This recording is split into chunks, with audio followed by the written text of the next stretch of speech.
City Council and our Planning Commission is joining us. This is another one of our joint study sessions regarding the comp plan in Vision Littleton.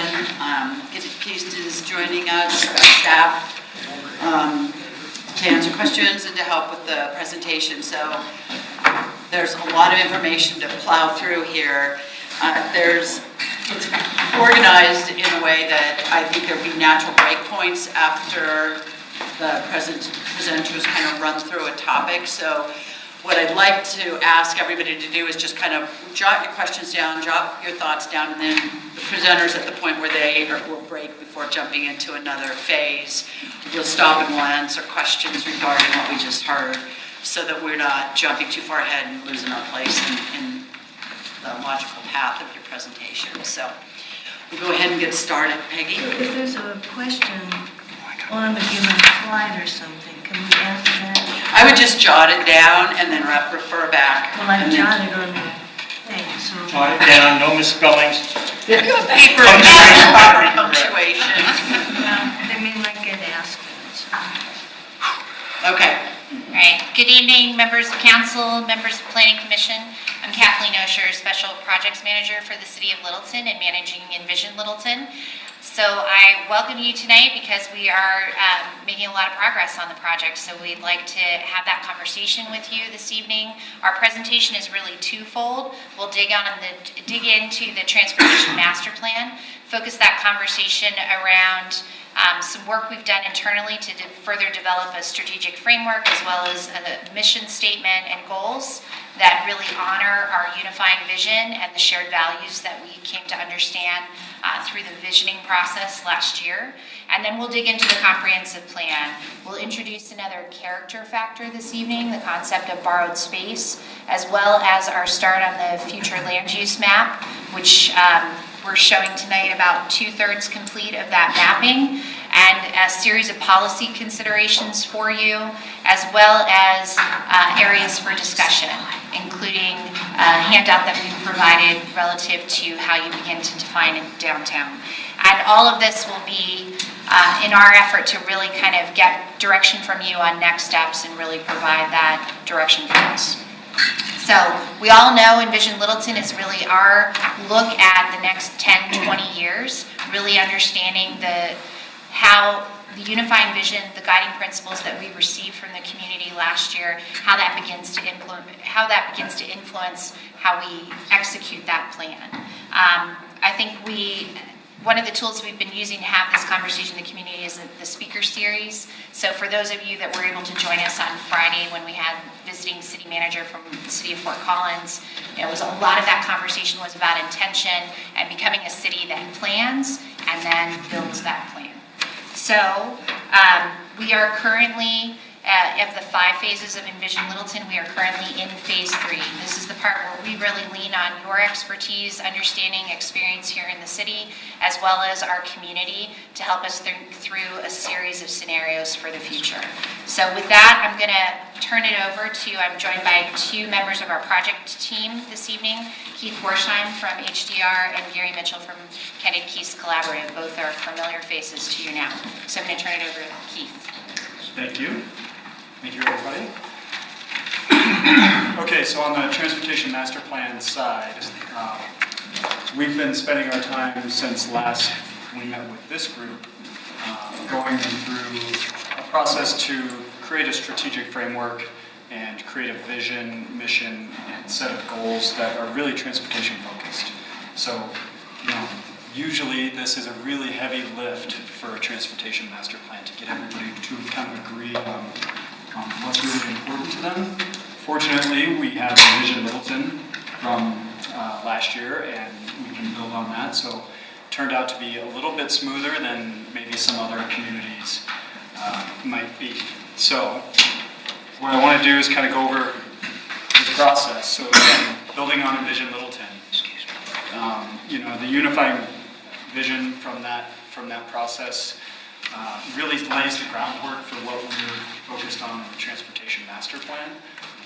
The integrity of the community, the natural setting, all these things that really form the character of Littleton are going to be integral in how we build our transportation system and how we improve our transportation system here. So with that, we really focused on 3 of these main guiding principles from the Envision Littleton process. Authentic. We want to stay true to Littleton's character as we go through this process, even down to the transportation system. Character is involved. Character is integral in how our transportation system functions and how it feels. It's our public space. It's one of our most important public spaces. We all interacted with it every day. The second one is connected. So obviously that's transportation in a nutshell, connecting people to where they need to go, their jobs, their friends, their services, etc. And then lastly, active. We want to focus on providing an active transportation system in addition to folks who mainly get around in their cars or on transit. So with that, we developed a strategic framework in coordination with city staff and through our process looking at what happened through Envision Littleton. Now, the reason we wanted to use a strategic framework like this is so that when we get to the end, we can look back and say, why did we identify that strategy or that tactic or those sets of projects? What was the purpose of going that route? Instead of jumping right to those, we want to build back to, okay, that strategy served an objective, which directly served a goal, which directly serves our mission. And then all of that leads back to the Envision Littleton process. And you can look at it that way. It's a way of building back up to what we all value as a community. Okay, so with that strategic framework, let's define what each of those terms actually means. So the vision, the unique future state we hope to create. How the public will be better off because of our plans. So that's complete. That's the Envision Littleton process in a nutshell. That's our unique future state. So with that, we decided, okay, we can just build off that. We don't need a transportation-specific vision for this process, for this plan. Instead, we're going to focus on a mission. So what is a mission? What we are doing, for whom, and why. The purpose of the plan. So how are we going to build to that vision? What is this plan going to do for us to get to that vision? And then goals. Broad, qualitative statements regarding what you're trying to achieve. They bring more definition to the vision. And we'll get into the goals here in a little bit that were identified through this process. And then beneath those goals will be a set of objectives, which are still under development. So we're not quite ready to share what each of those objectives are going to be tonight, but we are working through that and want to hear some feedback tonight, hopefully, to develop those objectives as well. Those are specific, time limited, so we want to put by a certain date we want to achieve this goal, this objective, quantifiable, desired achievements in support of the goals. And then finally our strategies, how are we going to get there? How a strategy should achieve a certain objective, which then leads back to the goals and the mission.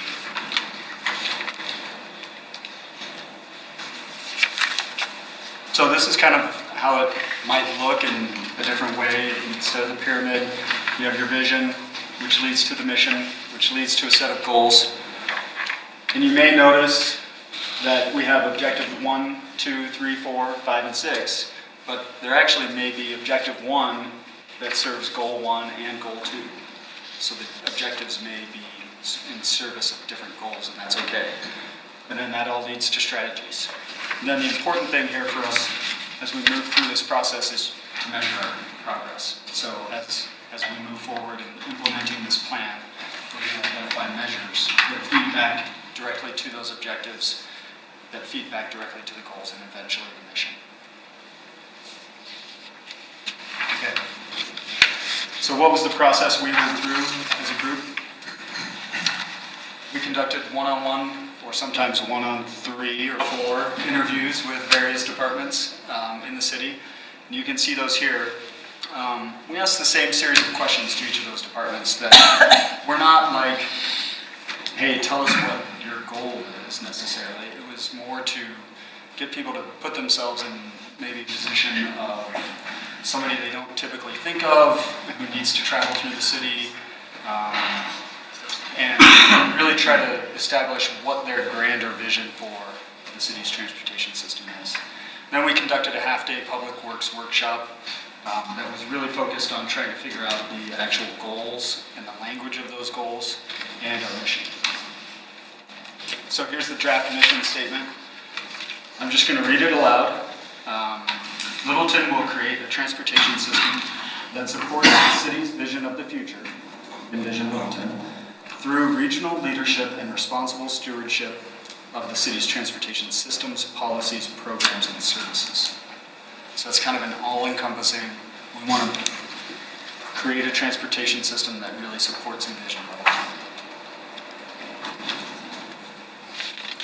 Okay, here are our goals. Connected. Connect people conveniently to the community, resources, and opportunities. Healthy. Promote safety and support efforts to maintain a healthy and active lifestyle. This gets back to that active guiding principle. Inclusive. Inclusive is a word that was one of the shared values in Envision Littleton, and it's a really important concept as we talk about transportation and providing transportation services throughout the community. Allocate services and facilities so that all people have transportation options that are best suited for their needs and lifestyle. Prosperous.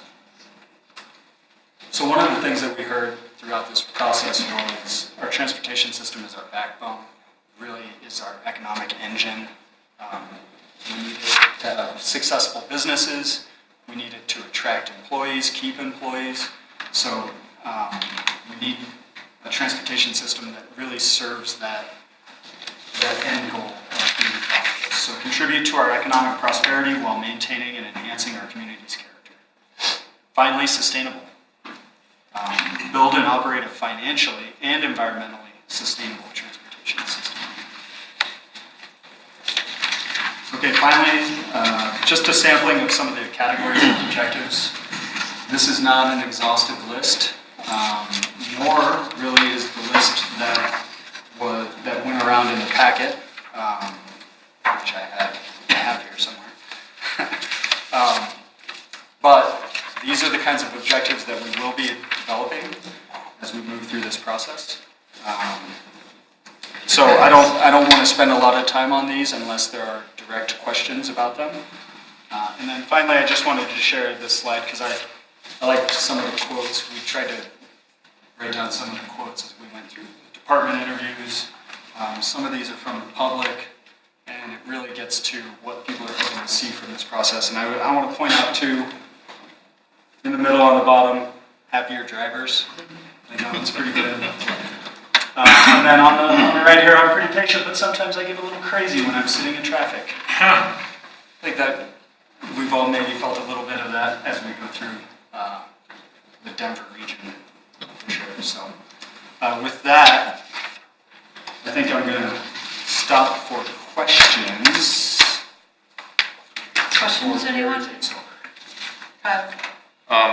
So I want to go back to the vision or the lack of a vision for the transportation aspect. Why was there no specific vision for that? And, going back to the Envision Littleton program, or the document, there was one of the bullet points in the vision statement was specific to the transportation. So, I mean, Could you bump back to that slide? Sure.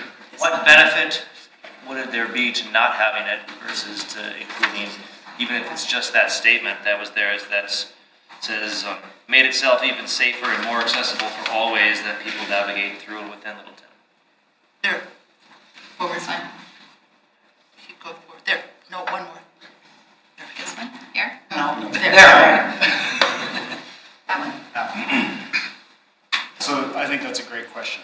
The short answer is we went back and forth a lot on whether or not to actually have a transportation vision. One of the issues with creating a transportation-specific vision may be that there would be pushback as we roll that out to the public. The question may come up. We just went through an entire Envision Littleton process. Why are we creating another statement for transportation master?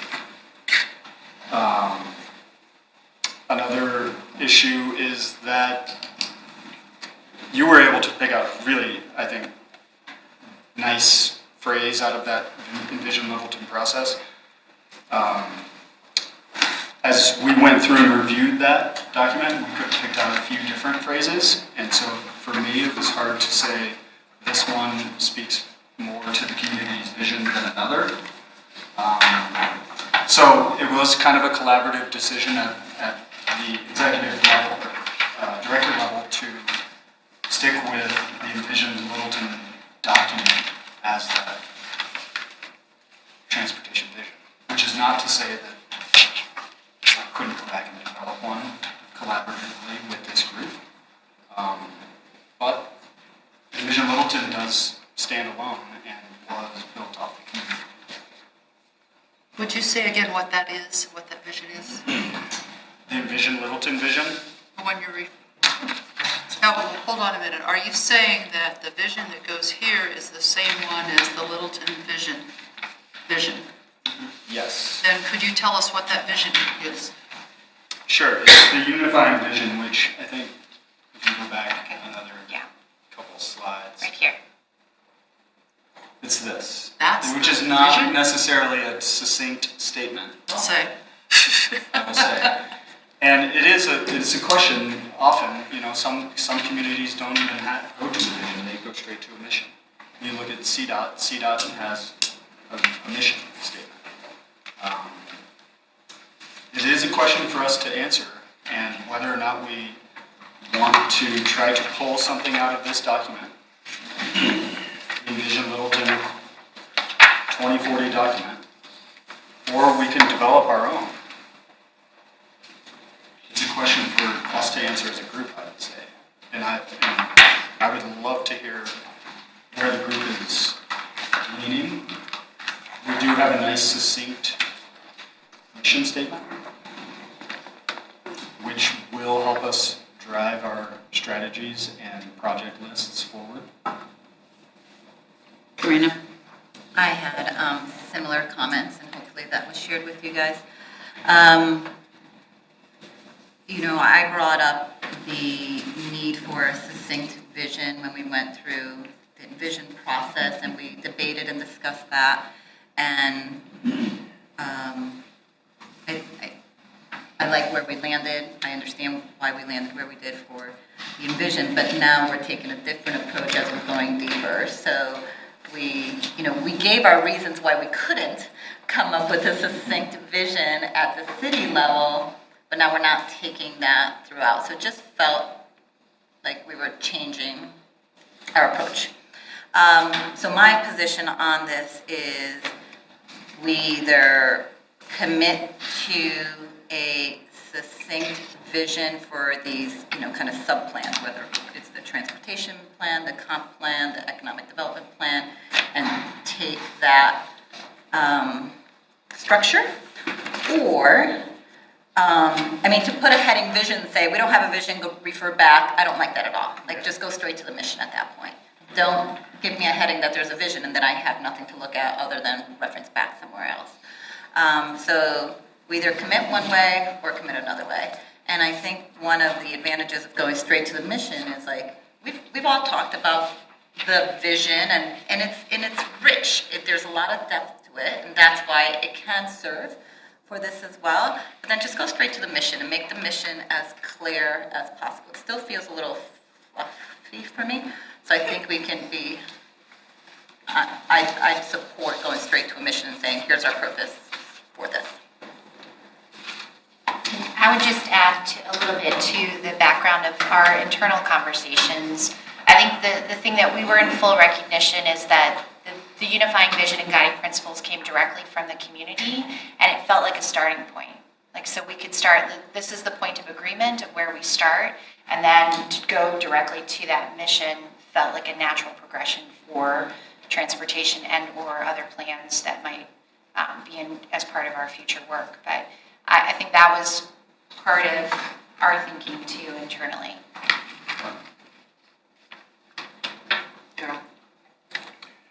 We've talked several times about we can't be everything to everyone. And this kind of sounds like we are trying to be everything to everyone. And what always trips me up on this stuff is, well, two things. One is, what is the process of getting to we're trying to provide all transportation. We're trying to focus on all transportation modes. That's one of the bullets. And another one is we're trying to provide all possible transportation to everyone. And we're a population of, Debbie hopes, 50,000 people. We're 47. And so that's 50,000 different wishes we're trying to satisfy. I doubt we have the ability to focus on 50,000 wishes. And I'm sure we don't have the money to satisfy 50,000 wishes. So how are we, and this is a true question, it's not rhetorical at all, what process do we have that's going to narrow us down from this to what are we going to do? Keeping in mind that we know that the community said that, number one, it wants roads fixed and it wants congestion reduced. I don't see the bridge over that gap, so help me here.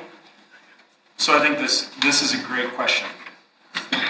When we say all modes, we don't really mean all modes. If we really meant all modes, we would be talking flying cars, we would be talking well, that's kind of what I'm getting with, but why say all if you don't mean all? You're right. So what we really mean is all reasonable modes. And an important thing here is these goals are not standalone. They work together. So when we say we want a connected system, we really want a connected system that also promotes health and safety, that also promotes prosperity, that is inclusive, and that we can financially and environmentally sustain.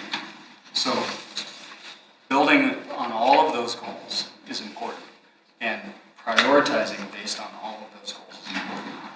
If I had my choice, I might want to fly in a flying car to work, but I don't think I would get that choice and have the city pay for it, right? So what is important?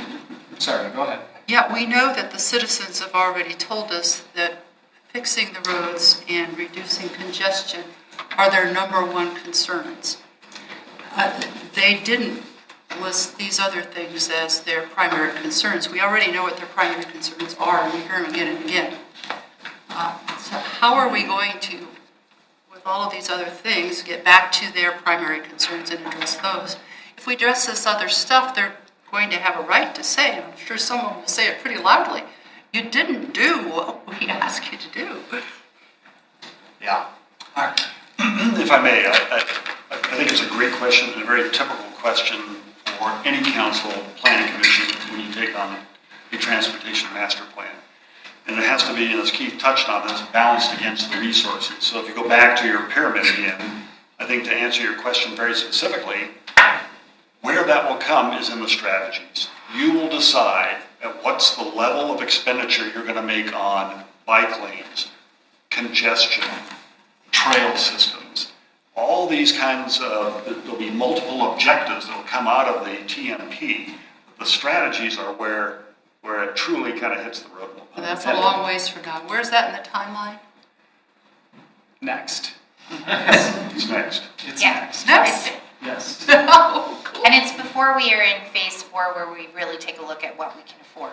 So, Thank you. yeah. Karina? That was an element that I picked up on as well in the mission statement, and that's where I feel like the mission statement could use a little bit more work, because the mission statement talks about creating a transportation system, but it doesn't talk about sustaining that transportation system. So that's kind of that piece of it that says, okay, we can create it, but can we sustain it? So, some words that I threw out there were, to enact and sustain a transportation system so that we are deliberate about recognizing there is an element of maintenance and sustainment. I love that comment. Yeah. The goals do say sustainable. Kyle and then Mark? Well, I want to follow up on the mission statement. Every word counts when we have one sentence. It's something like that. You weren't next. Go ahead. Was I next? I'm sorry. I thought you were pointing to me. Go ahead. Yeah, Littleton will create a transportation system. I just drove over here tonight. We've already created it. We're living with it. 95% of it isn't going to be improved, or it's going to stay exactly the way it is. So I'm trying to think of another word rather than create, whether it be build upon, enhance, shape, shape an existing, share, that type of thing. So we're not creating. So I would hope that you would come up with a better word. Kyle? To go off what Carol said, I think the number is more than 50,000 desires because of people in the region use our network here. So it's not just the needs of just 50,000 people that live here, but everyone else. And I think it is important that the plan does address and mention all modes, because all modes are used. If we say we're not going to address trails or bikes, then the people that use them are being kind of left out and not addressed. I think the way to get to your question is the prioritization. You've got to prioritize, streets and congestion. It's where you put Sure. those funds. Guys, ask when that happens. So rather than taking just focusing on roads in the plan, I think everything in the plan and saying, this obviously is our priority here, what the community wants. Yep. Exactly. Bruce? My sense is the process will sort of get to the answer to this, but you talk about the financially sustainable transportation system, which is really a two-edged sword. You can build a system that is financially sustainable at the level of funding you currently have, or you can figure out how to fund something that's a system that addresses more of the issues that have been raised by the community. Those two are not the same thing, right? Definitely not. Yeah. I would totally agree. So I guess just in terms of, what, short of just allocating more budget away from something towards roads and or infrastructure, what have you seen in other communities where people struggle with this question? So that's a really good question, and it starts to get into the strategies that we're going to implement or hoping to implement. So many other communities fund their transportation system at a much higher level. And they... Name one. In relationship to what they can afford. Budget-wise, every community is struggling with this right now. So That is definitely And true. your time's up. I think that I don't want to fall back on the fact that it's not well funded, because transportation throughout the region has suffered funding. So Absolutely. And I think we're only going to continue to see more pressure on those funding sources. We talk about gas tax and declining purchasing power of the gas tax, right? cars are getting more efficient, fuel efficient, so even less gas tax gets collected. So we have to examine different ways of funding to replace what we're losing from that source. A good example is the speaker series just last week. Fort Collins funds their transportation system quite a bit more than what the city of Littleton does. And frankly, quite a bit more than most communities do. And what that allows them to do is provide more active transportation system. They provide more capacity on their roadways. They built a BRT line themselves. So those kinds of funding decisions are important. Finding different sources, going after federal money, going after Dr. Cog money. We were just successful in getting Dr. Cog money for the Santa Fe Mineral intersection. So those different sources are going to continue to be important. Low-cost, high-benefit strategies are going to play a much greater role as we go into the next 20, 25 years of transportation. Instead of trying to fund grade separation at Santa Fe Mineral, the city has come up with a different solution. And that solution is going to provide nearly as much benefit in the near term as a grade separation at 1/10 the cost. So those operational improvements are going to be huge, and those are going to be what we examine as we move forward into this. And it gets back to that financially sustainable goal. We know that there will continue to be funding problems. Peggy and then Karina. Would you go back to whichever thing had maintain integrity? You have a list that said maintain integrity. That's the unifying vision from last year's work. Yep. So Sorry. are we still using that then? Or you just use that as a history point? Because for me, that is the key thing to define what the devil our integrity is. And if we're maintaining it, that's what goes forward, but what is it we think defines our integrity now? I mean, I'm not meaning to be fussy at you, just that is loaded. I think it really is loaded, and that's the full sentence, because this was meant to be a recap, is maintain integrity of established neighborhoods and historic areas. And historic areas. So that's the full sentence of that piece of the vision from last year. So, I mean, as something that people will be watching now live and rewatching or watching the rebroadcast, that doesn't capture that at all. But that is really important. And whether we do something like Fort Collins, which we can't afford to do, whether we do it like whoever, that is critical. Karina? I want to come back to the discussion we were having on financial sustainability. I'd like to get an understanding of when do we do those checks and balances? So we're going to go through the goals and we're going to say we want this, we want that, we want that. And then financial sustainability is the last bullet. So maybe it's just talk me through the process of where we kind of bring that all together. And we might have put it out there as a goal or an objective, but now we have to cross it off because we recognize we can't accomplish that with our, what our financial abilities may be in the future. And we will consider all of those, the Dr. Cogs, and everything else that's out there. I think it's Thornton that I just saw a presentation on where one of the reasons they were able to fund a lot of capital projects is because they're de-bruised. So there are a lot of, to your point, there are a lot of ways, but somewhere we have to have that conversation of, we may want this, but we really only have the ability or political will from a financial perspective to do that.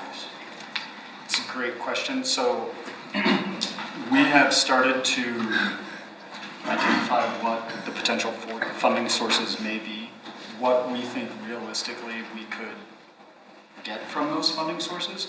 So the needs assessment and the strategy development and the project list development will not occur in a vacuum. I think as we move forward, we hopefully identify new funding sources and ability to do some more capital improvements. But with that, we also recognize the reality of the situation. And I don't think that as we go through this, we'll be identifying the, ability to actually fund, say, $500 million of projects, or, but there will be that identification of a gap and how we get to somewhere in the middle where, okay, there's this gap, how do we fill it from both directions? And how do we prioritize our projects based on that? I think that's a good point, Chris. It's not like we're running for president, we're promising free stuff for everybody here. Yeah, because there's a limit on everything. So, it might be nice that we have stuff, but if there comes a point where we say that's just not going to be possible. Where's Keith tonight? He just Oh, Keith, I'm gonna give you kudos. I have a couple thoughts on this, on that particular issue. I think that while you're doing this, I think that there's some things to consider. Number one, this is our very first transportation master plan, so we're not, even though our comp plan is 300 years old, we still have a comp plan to pull from. But so I think this is something that we don't really have a structure of this to grow out of into a newer plan. So I think that's going to be important to keep that in thought. I think the other thing is that in terms of the financial part of it, it's a little bit like, I equate it a little bit back to the open space. So we have this open space fund, and we had an opportunity to purchase a great deal of open space on the first 10 years with the fund. Property was inexpensive. We were able to buy a lot of places that were in desperate condition that were beneficial to an open space need. Now we're in a situation where there's less of it, but our cost issues are about maintenance. And now we've bought this, and maybe we built a park on it, and we built some trails next to it, but now the trails are too small. We need to go from 5 foot to 10 foot, and now the park needs a new playground, or now this, that, or the other thing. So I think that there's two phases to transportation expenses, particularly when you have a community that has not made a dedicated revenue to the long-term aspect of transportation. And so I think in some ways what you guys might consider is how that splits off. Because when you're talking about the money, I think about Mineral and Santa Fe, and we know that's $50 to $60 million. And by the time we get there in 10 years, who knows what. But then we've also got areas of the neighborhood that need a sidewalk. And that's not $50 or $60 million. They're totally different needs. That's a mobility, walk, strollers, bike, safety, and then the Mineral one is a whole different breed of cat there. So I think that, I hope that this splits those things apart, because as a council, we will need to, somebody said prioritize that money into these different needs. And they're not the same thing. Yeah, they're all transportation, but they're not the same thing. The other thing I noticed is missing is the word mobility in any of what's on here. When we did the interviews for the Transportation Commission, which I'd like to hear how you're going to integrate them into this also, the one question we ask every single one of them is, what does mobility mean to you? What is your definition of mobility? And that was fascinating to hear. And I think that that's something that is really important in this, because transportation for some just means cars, but you don't just get around in your car. And so if we're doing this, and I'm not even sure I like the name Transportation Master Plan, just because I don't know that everybody equates walking with transportation. That's just a thought there. And then I guess the other thing is that when we're looking at this stuff, we do have a built environment. And so I don't think it's so much about creating really interesting transportation opportunities. I think it's more about what needs have we not met, and how do we meet those needs? And like Carol's point, there's all kinds of different modes of transportation, and in 20 years, it will look very different than it does now. But this will be tweaked before then, and those things will be, so there has to be some forethinking in this about when you look at a new development, should you mandate an 8-foot sidewalk with a 2-foot tree line? That's what we need this to be able to provide, because right now, maybe we don't need an 8-foot sidewalk with a tree.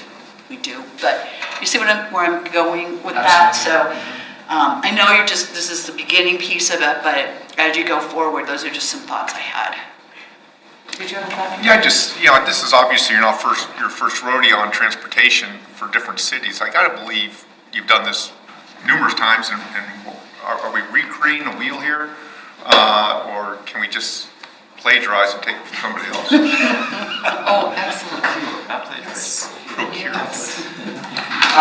Steal ideas? So to me, the important thing is not necessarily getting the words exactly right, it's getting the group all together on it. So we could take something from another city, as long as everybody agrees that that is actually reflective of the values of Littleton, right? So that to me is the most important part. It's not, it's about the process, it's not about the outcome.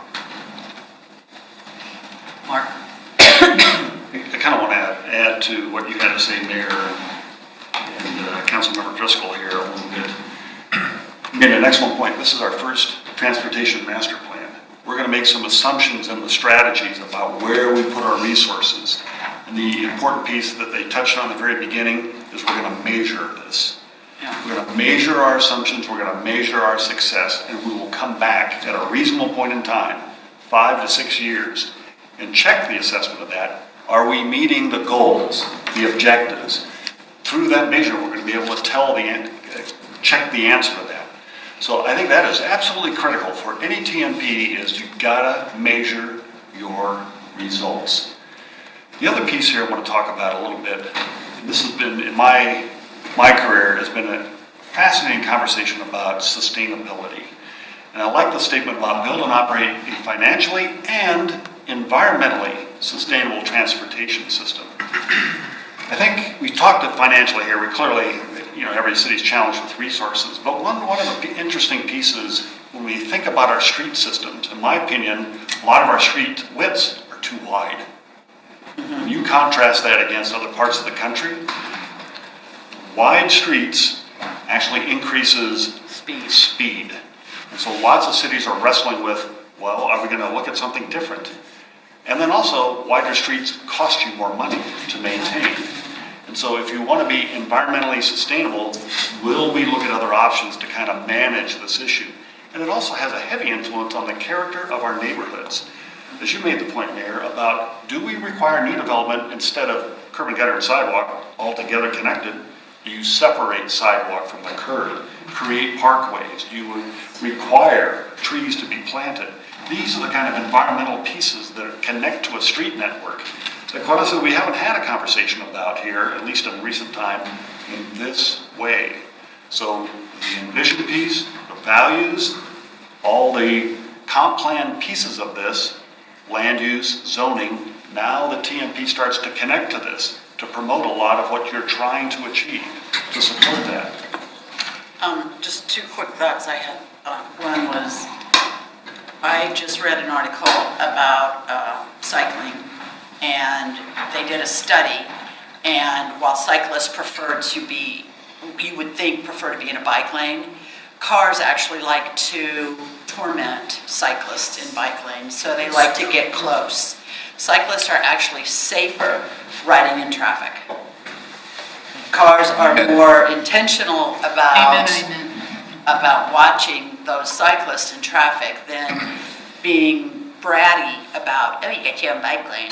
So, and I know there's a lot of stuff being done on bike lanes and safety, and Denver's done some really stupid things with Broadway, and other cities have done some really smart things, and there's a lot of stuff going on. So I think that's something that would be good to kind of incorporate in how we can remain nimble and flexible with those things. And then just my last comment is, I really like the draft mission statement. I don't mean to get in the weeds, but I would agree with you if we had lots of bikers riding all the time down the roads, but normally it's one biker riding down a road combating with people who are texting and people who don't like bikes, whether they're in a bike lane or not, and they're just gonna ride right over you. And bicyclists don't feel comfortable. Like if I ride over the bridge at Bowles near Santa Fe, very scary.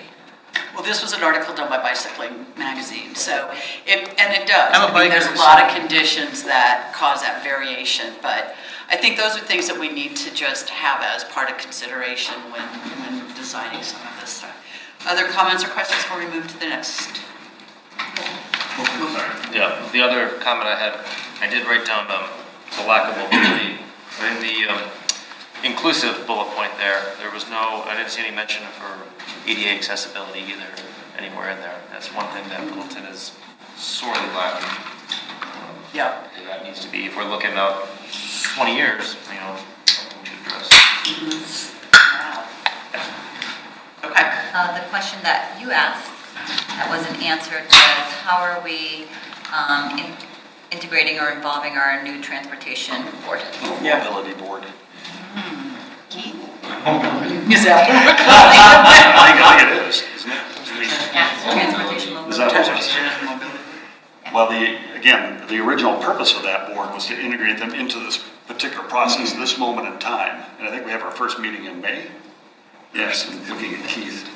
Yes. Okay. So that is certainly the first year is getting them involved in this whole development of TMPs. Afterwards, that's just the very beginning for them, obviously. And so does that mean they're going to be rolling up their sleeves and doing a lot of the... Yeah, I don't have the exact answer. I'm looking to Keith, and at some point when we get the chair, don't leave the room, work through that and actually develop a work plan on how it's connected to the TMP. I'll come up with the answer to that. So the answer to that question is yes. I can tell you though, yes and yes and yes. But the question is that, frankly, to be honest, for the first 3 or 4 months, it's going to be a learning curve. Because, as Karina knows very recently in her own experience, it's a deep pool with a lot of stuff. So a lot of our early time is going to be a learning curve, but the transportation master plan is going to be a good platform for that as we discuss different things. So that's how, from a staff perspective, we're thinking about the integration. I think they'll be a good asset as to tweak and to continue to look at it and to continue to fine tune it as we go. It'll be a while though. And they already came to the table with so much expertise. Oh, yeah. And knowledge. So since Keith is here, I was going to give you kudos, but you walked away. Keith shared with me the transportation plan that was done in Loveland. And that document did a really good job tying all the goals and objectives and the financial sustainability. So it was a plan that said not only what we're executing, but how financially we're going to execute against it. So that was a good example of putting that together. As Mark and I have talked about, in the transportation master plan, once we have the vision and direction, to me, the approach is, okay, these are all the things you want, it costs X much, that's a physically unconstrained plan. And then you look at your funding source and you work your way back to a physically constrained plan, and that's where your plan goes from there. And $500 million, there's 460 of it on the Post-it notes on my wall. That's our current transportation plan right now. So You that's are a in the ballpark. spender, Keith. You are a spender. I know you're trying to move on, but to go off that, maybe, I don't know how many transportation master plans anyone else on council has read through, but maybe we could get some good examples of things, to kind of base our, the foundation for us. Certainly. Some that you've either done or some that you haven't done too, maybe. For sure. Let's find some cities that are landlocked. Loveland and Fort Collins are nice, but they're not like Littleton. Yeah, let's find some smaller landlocked. You're right. and different constraints. Absolutely. I mean, they have farmlands, we don't. Not much more. Okay. All right. So we're going to make that transition. The transportation master plan was the smaller of these conversations tonight. So now we're going to transition to that comprehensive plan conversation. So Gary's going to ground us in, all of the handouts and maps that you received as part of your packet, and then kind of launch in on the three sort of unique sections of that. So I'll turn it over to Gary. Sure, and I just wanted to mention to start, because there was some discussion of why the character emphasis, what that leads to, and one way I'll describe it is we go to a lot of cities, we look at their current comprehensive plan, previous comprehensive plan, and the focus is very much on land uses and density. And that leads to the term that planning commissioners know is Euclidean zoning, separate uses, residential over here, commercial over here. It's just a standard way of doing land use planning and zoning. The character approach is trying to bring design into the conversation.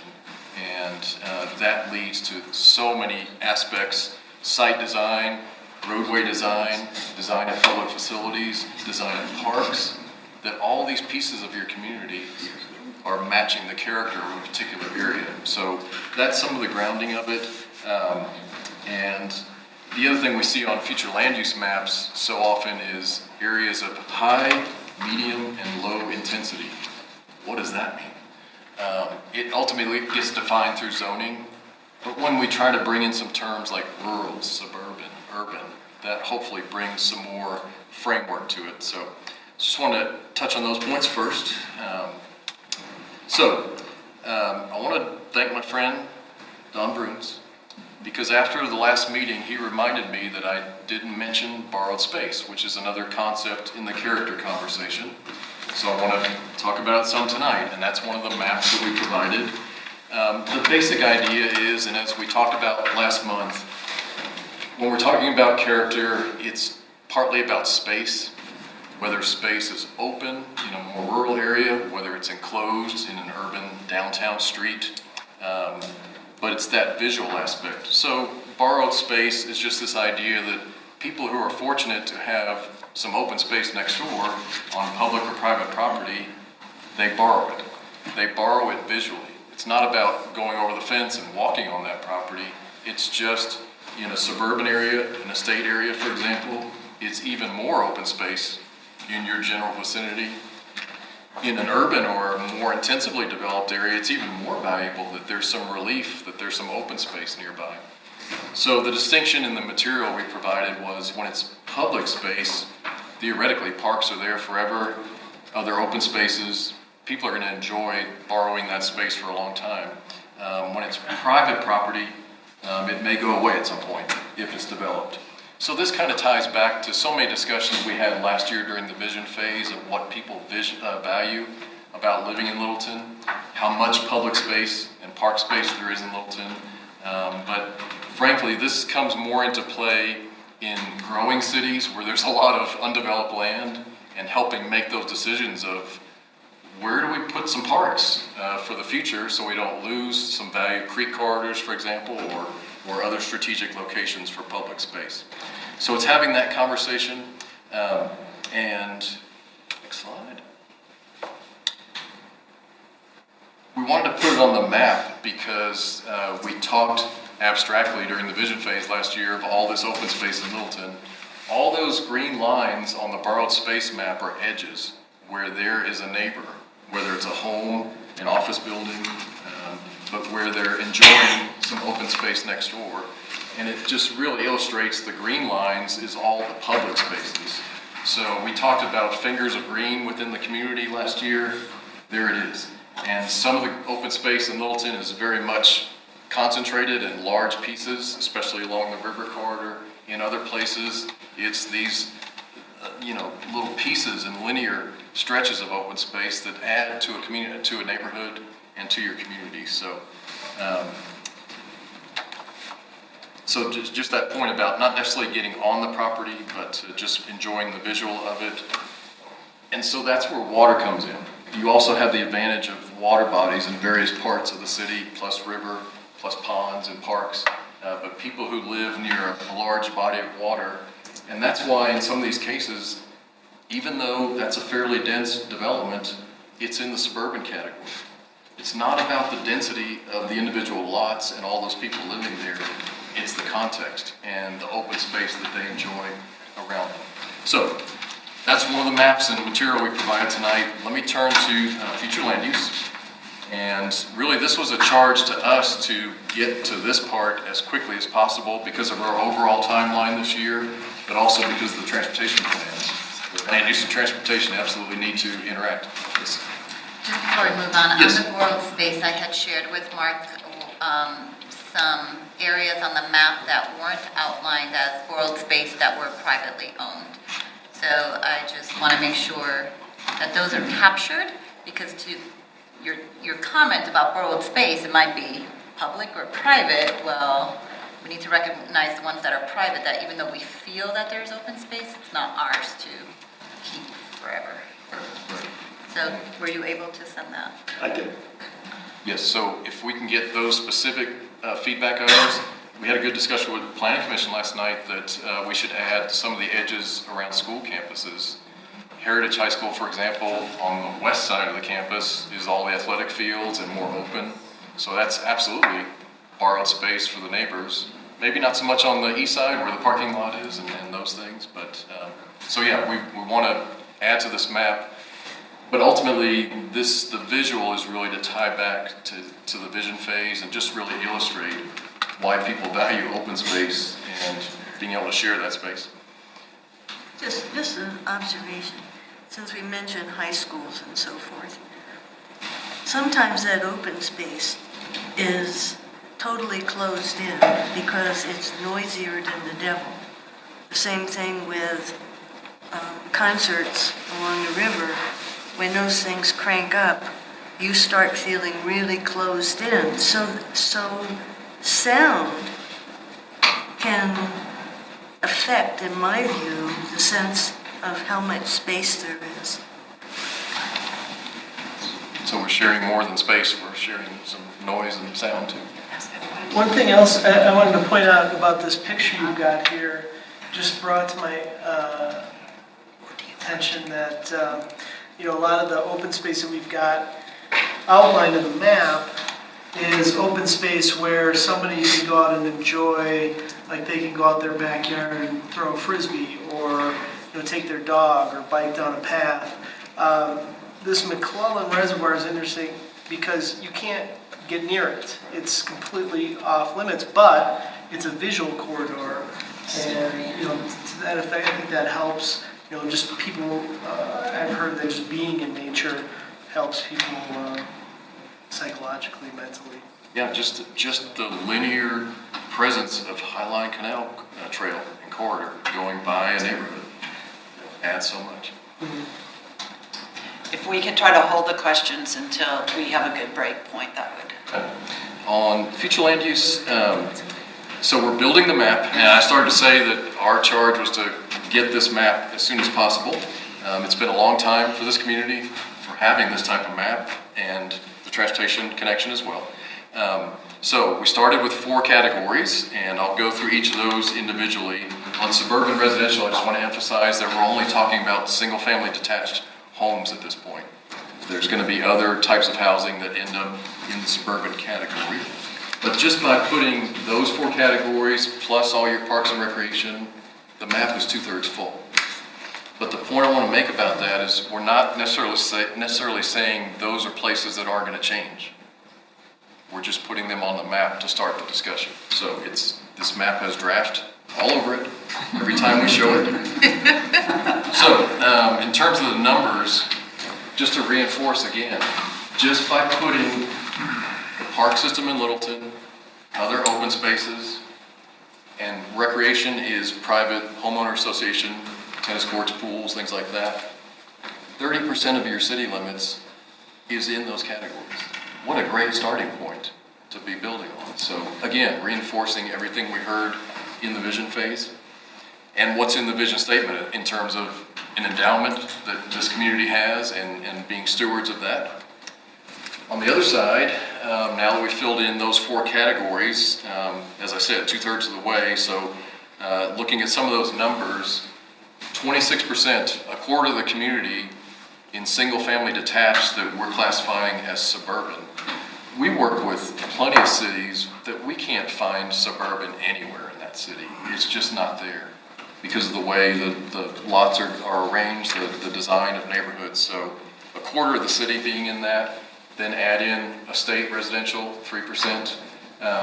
And then on the other end of the spectrum, what we've classified so far as urban downtown, only 2%. So that gives you an idea of just some of the distribution so far.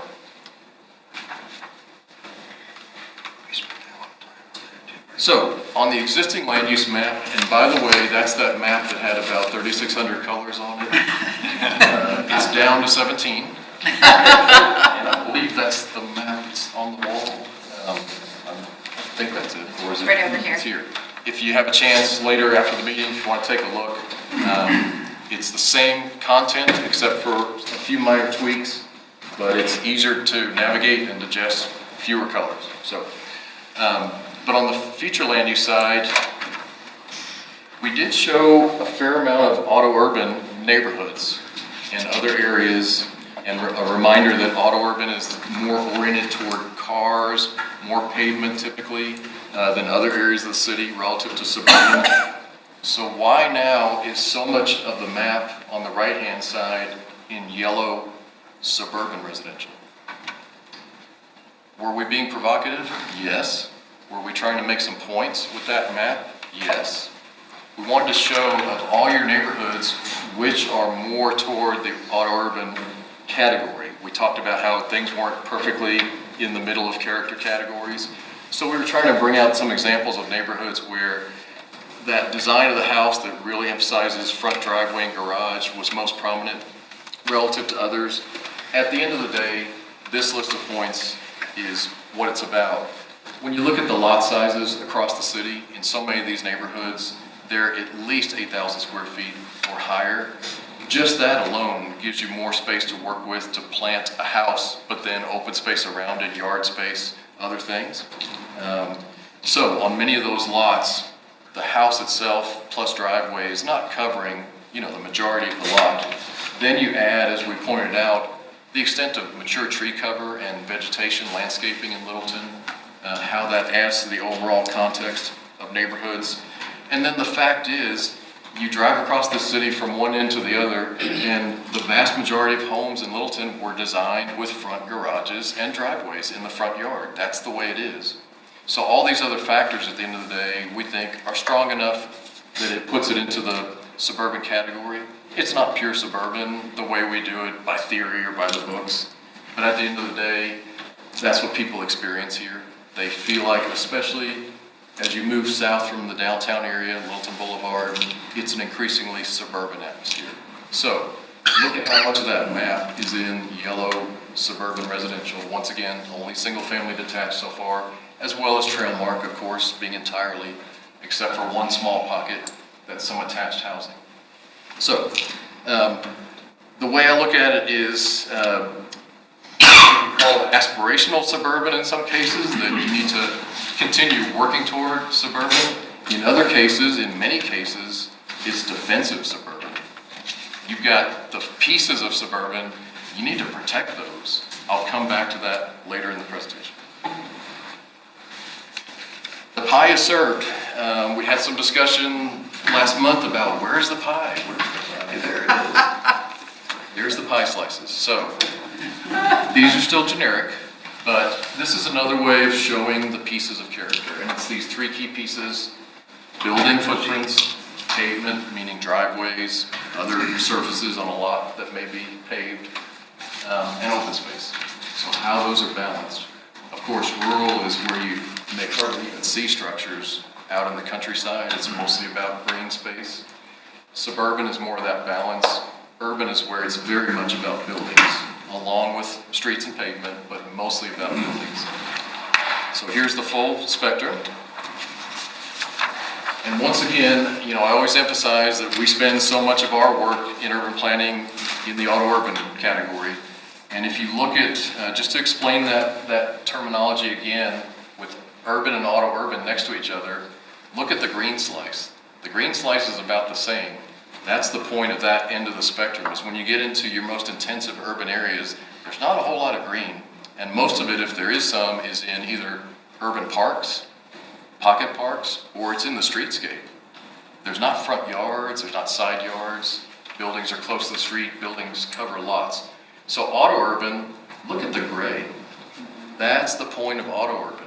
It's the same combination of brown and gray in terms of proportion of the pie, but so much more of the land cover in auto-urban is pavement, driveways, parking lots, all the things we do to accommodate cars.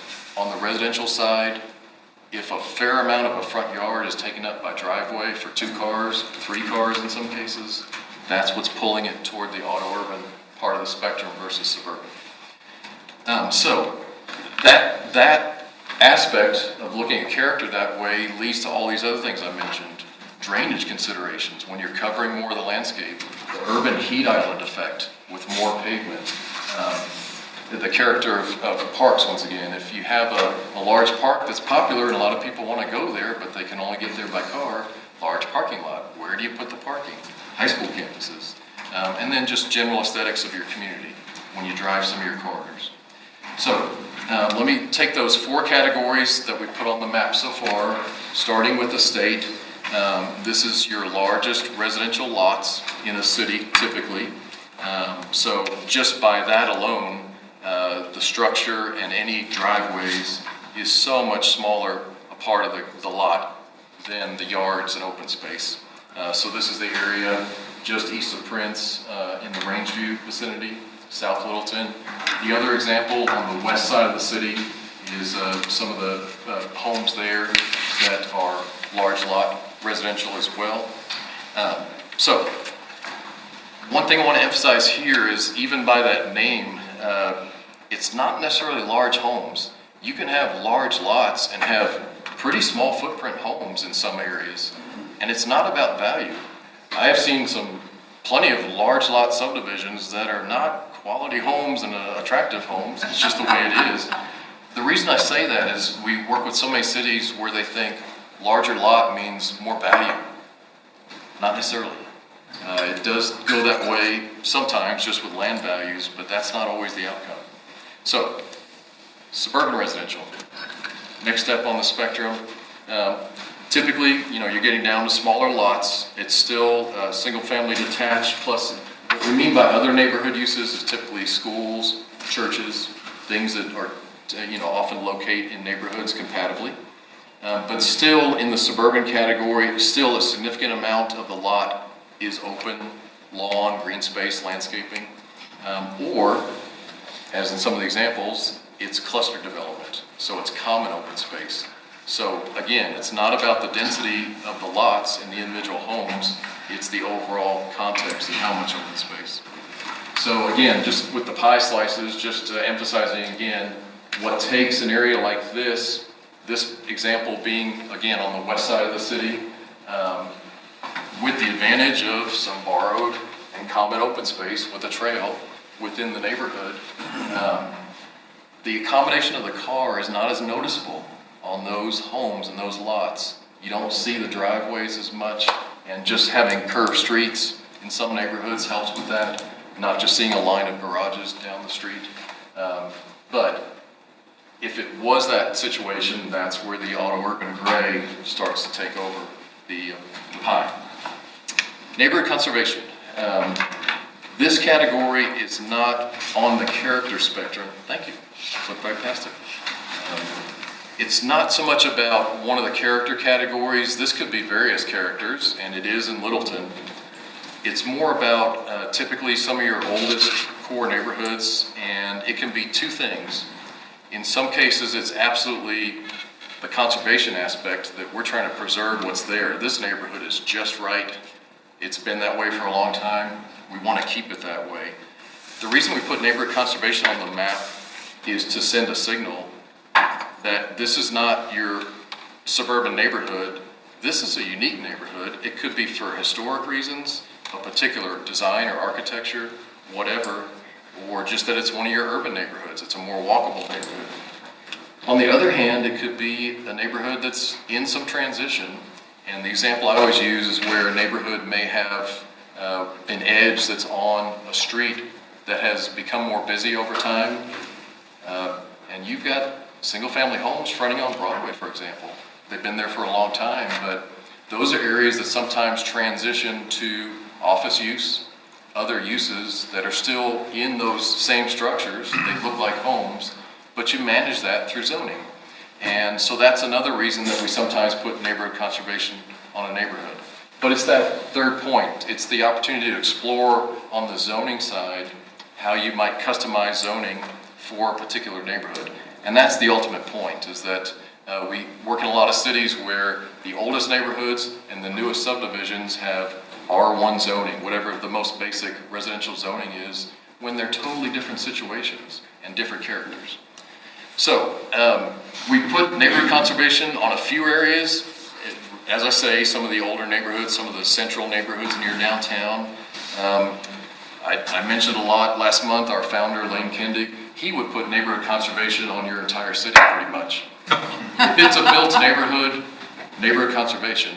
We've kind of backed away from that some to be more strategic with it and really say, if it's on a neighborhood, there's something unique and special going on there that we need to think about and call out on the future land use map. If that's not used on the map, ultimately, we'll probably punt and go back to something like urban neighborhood, some designation like that.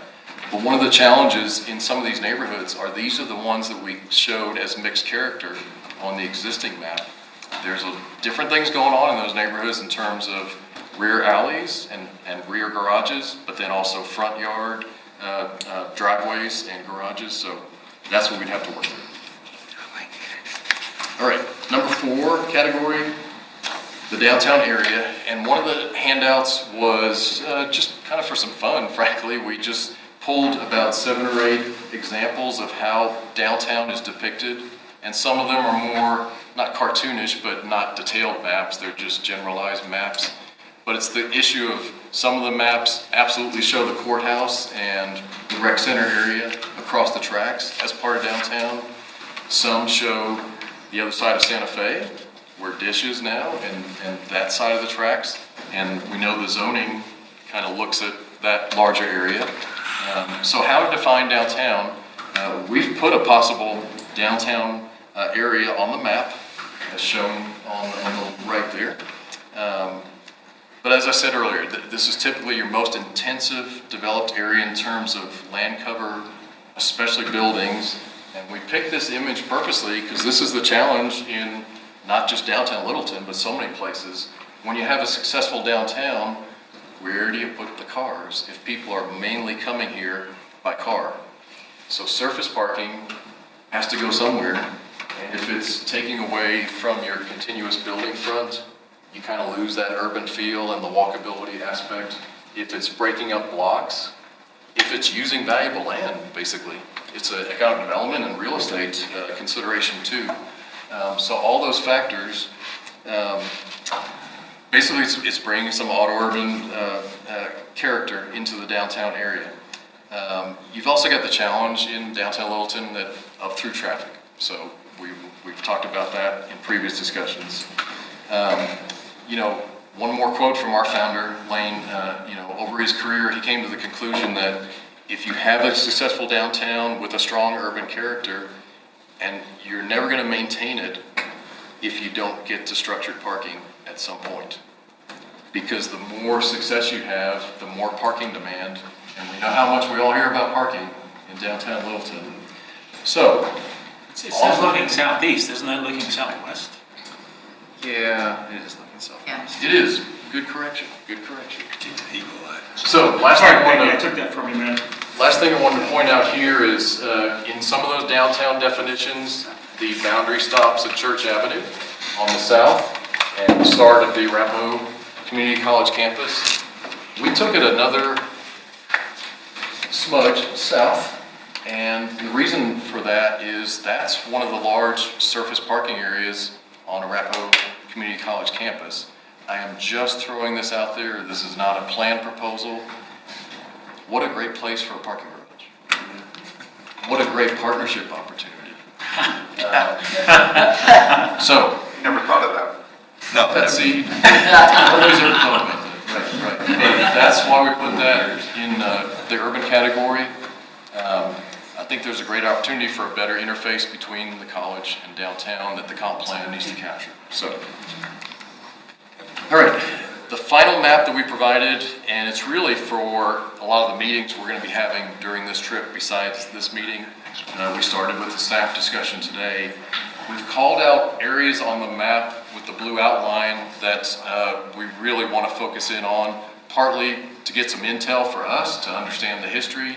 Are there development inquiries? What's the thought for some of these areas? So we're going to talk about it from the realtor's perspective, Chamber of Commerce perspective, different groups that we're meeting with. So we're going to get different perspectives on that. But these are some of the things we have in mind as we think about these areas. And again, I want to say again that we're not saying that everything else is what it is and isn't going to change. I think there's a lot of potential for change in the established neighborhoods in terms of whether it's scraping, whether it's add-ons to homes, whatever. So we'll be looking at that through this process. So that's one of the other maps that's available, but just some examples that we talked about today. The auto dealerships on Broadway. What's the future of auto dealerships as we think 20 years from now? And what prime property and extent of property that you have on Broadway along that corridor? And we've talked about the bus rapid transit potential for that corridor, whenever that might be. Certainly, as Mark emphasized, just tired retail centers in various parts of the city that we need to think about. What's the future for those upgrading or the use of those properties going forward, plus the future of retail in this country, that in the background. I mentioned the single-family homes fronting on Broadway. What's the future there? Just the various small apartment buildings that are in certain parts of Littleton. We're going to be talking to South Metro Housing Options again. That's, I think, our third conversation since last year as we work through these processes. Is there a place in Littleton for Class A office space? To me, that's a missing piece that Littleton does not have. So that's another consideration. So just some examples. On the map, the future land use draft starter map with downtown and with the neighborhood conservation, we have some areas that are crosshatch and they're called potential additions. And so that's part of this discussion that we're going to be having in the next few months. And for example, with downtown, it's this issue of there's already the nice under the road and trail connection, water connection, but especially with the vacant property here, you know, I've heard different opinions. Some people do feel like it's part of downtown, some people don't. It's just so separated. And the Santa Fe corridor, what's the future there? With the studies and design to come, can that ever be a true part of downtown? And as I think we discussed also, it's the gateway to the river from downtown. So all those pieces that we need to think about. On the other side, it's just the frontage properties along Littleton Boulevard that we did put in urban commercial on the starter, the existing land use map, that we look at that as part of downtown. If I lived in those neighborhoods just on the other side of the tracks, I'd be walking to downtown all the time, biking, whatever. So I think there is a case for more of the east side of the railroad corridor to be considered part of downtown. On the neighborhood conservation side, just thinking about a larger area, especially in this area around Maplewood Avenue vicinity, where should we go all the way down several more blocks and just think about a larger area to call out as one of the older neighborhoods. The part that we have in neighborhood conservation right now is mostly the ones that have the mid-block alley and some of the rear garages. So there's a few more like that, but then just thinking about a larger area. So we'll have those discussions over the next few days and certainly welcome your feedback on that. Kind of like I said about suburban, being defensive suburban, I kind of look at defensive neighborhood conservation in some of these cases. All right, so the final page or so in our land use handout was a bullet list of some policy considerations that we need to work toward for the comprehensive plan. And this is what it comes down to. If you're talking about character and thinking about areas of the city in a character context, in the estate category, absolutely. Minimum lot size is key to this category. So in Littleton zoning now, there is a minimum lot size in an estate zoning category. So that's good. So not all cities have that. As we described in the text about these categories, another key component of estate is property line screening typically, and then also, and you see some of it, this is again in the Rangeview area, vegetation along street frontages that if you're driving this neighborhood, in some cases you don't even see the homes. That's how much separation and openness there is. It's the ultimate green residential area in a city. And then for both estate and residential, what was difficult for us to put some neighborhoods on the existing map in suburban is the side separation. The homes are fairly close together. And it's a reality of how some areas were platted. Some of the lots are narrower and longer. There's a lot of backyard space, and that's what people enjoy. But in some cases, the homes are fairly close to the street, so there's not a lot of front yard from the road perspective. But side separation between homes is absolutely part of what suburban's about. The depth of front yard, so you get that green yard area on the lot. And certainly in established neighborhoods, and that's what most of these neighborhoods are in Littleton, making sure that those trees don't go away at some point. So making sure you maintain that tree cover. And then, as we say, the lot coverage is the critical part of character and suburban character. But when you start to see driveway enlargements and seeing less of the front yard in green, and if that starts to proliferate, that's how you can start to lose some of the suburban character as well. So these are policy decisions at some point that ultimately lead into zoning standards, things like that. And actually, one of the cases at the Planning Commission last night, part of the discussion was, what's our term in the Littleton zoning, unobstructed open space? Yes. And there were two discussions of what that means. It should be crystal clear what that means, especially to the Planning Commission. So coverage of lots needs to be elevated in Littleton's planning and zoning, in my opinion, and that's what we're bringing to you.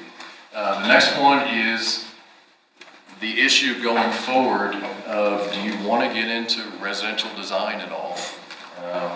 This is ultimate auto urban. When the house is designed entirely about getting that car in the garage and a fair amount of the front yard, or most of the front yard. And the backyard. Absolutely, all the way to the back. So again, policy question, plenty of cities don't go there. You just get what you get. Do you want to go there to maintain suburban character? And in the urban, as we talked about, in most zoning categories, districts, it's all about a minimum setback. You're trying to at least have a home or a business setback some amount, sometimes for roadway expansion purposes in the future, but also just to have some amount of front yard, green space. In a downtown area, we often write into zoning ordinances a maximum setback, which in some cases could be 0. We want all the buildings, especially on a main street, to be right at the sidewalk, or some minimum amount, 5 feet, whatever. So there's some variation. But it's absolutely about forcing the parking from the front, the parking to not be there. Then to take the next step of, do you get into where parking can be located in a downtown area, that it can't be at the frontage, it can't break up the building face, it has to be in the back or side. That's a good example of the access and then parking even under buildings. So there's great examples all around the country of dealing with parking in downtown areas. Do we go there? That's some of the policy questions we need to get into. I'm done. No, you're not. I'm done. It's just started, right? Release the Right.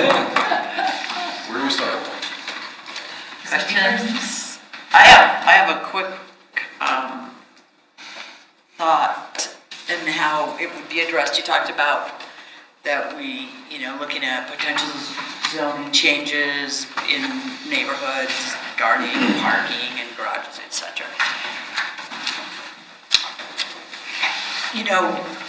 Looking that this is a 2040 plan, so in 20 years, people are living a lot differently. I look at a lot of those estates in there, and those were built at a time when people were really living in those, and also when Littleton had a huge racetrack and people were able to have their horses on their property, and so they like those. That's changed, but we still have those.